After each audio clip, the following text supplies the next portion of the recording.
All right, let's dive right into what is a really rare first-hand account from inside the Russian invasion of Ukraine.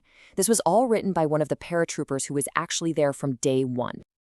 And that defiant quote is how Pavel Filateyev, a 33-year-old Russian paratrooper, opens his 141-page memoir. After 2 months on the front lines, he just decided he couldn't stay silent anymore. So he published everything he experienced, uncensored, online. And he knew exactly the kind of risk he was taking. So we're going to follow Filateyev's personal journey, just as he wrote it. And we're going to see how he goes from a soldier who's just following orders in what he calls a rotting army to a totally disillusioned whistleblower who felt like he had no choice but to confront the truth.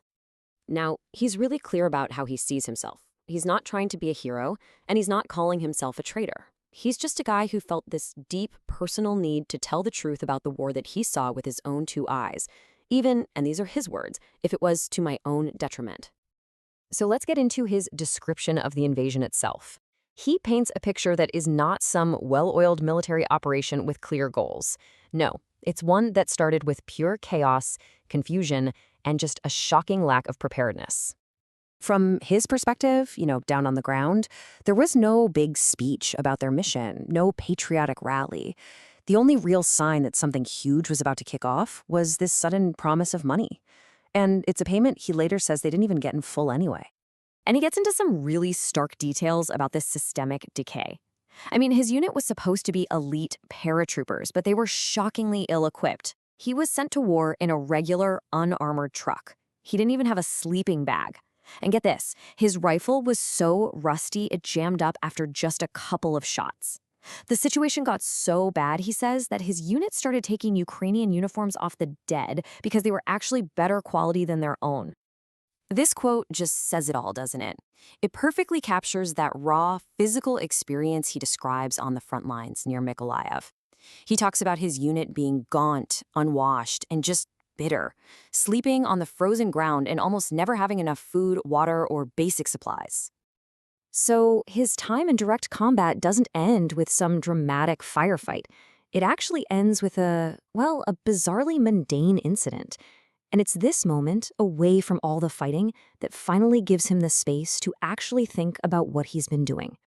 An eye infection, that's his ticket out. Of all things, this evacuation, this sudden physical separation from the war zone, it triggers this massive shift in how he sees everything. He's suddenly not just a participant anymore, he's an observer. You can just imagine what's going through his head on that bus, right?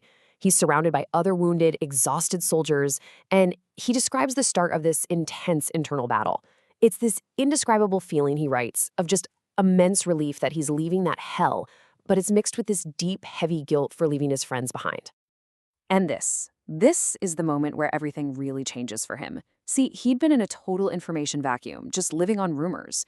But back in Crimea, he sees that normal life is just going on. People are working, relaxing, going to clubs. And it hits him. The war is this separate, hidden world. That contrast just makes him question absolutely everything. So he gets back to Russia, and he's finally got time to think, and his mind just starts racing. He calls it a cocktail of conscience, patriotism, and common sense. And with that cocktail brewing, he starts to pick apart the official reasons for the war, one by one. He starts asking himself the big questions, like, okay, if this war is about stopping NATO from expanding, then why haven't we attacked NATO countries that are already on our border, like Estonia or Latvia? Why Ukraine? The logic for him just doesn't add up. Then he thinks about that whole preemptive strike argument. And from what he actually saw on the ground, the Ukrainian army was fighting desperately just to defend its own turf. So he reasons, how could an army that's taking such heavy losses in a defensive war possibly have been getting ready for a massive attack on Russia? And finally, he takes on the whole denazification claim.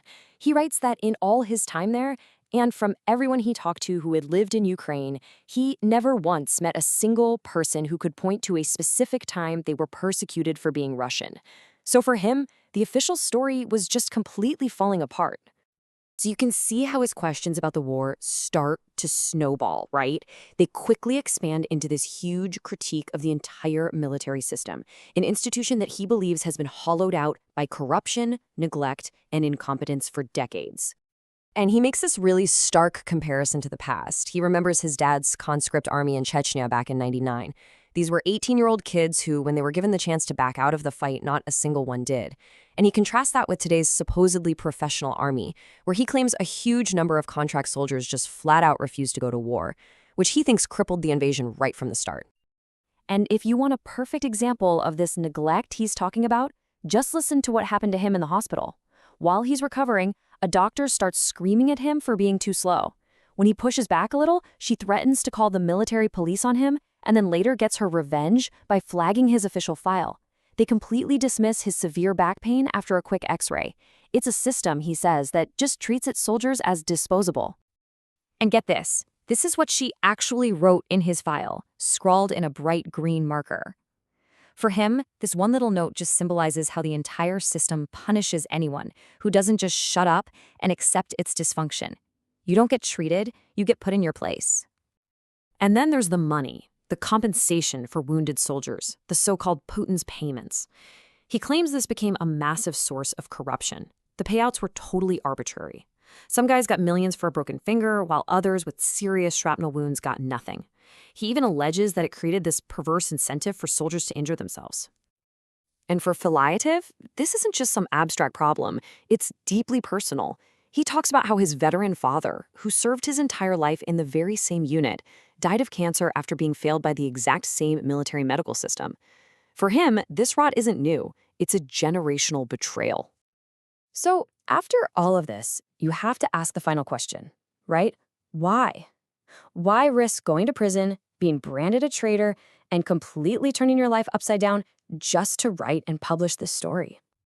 Well, he says he understands the laws he's breaking. He gets it. But for him, staying silent is the greater crime. Silence is complicity. For Pavel Filayev, telling the truth, no matter what it costs him personally, is the only way he sees to maybe stop the tragedy he witnessed. And his story really leaves us with a question.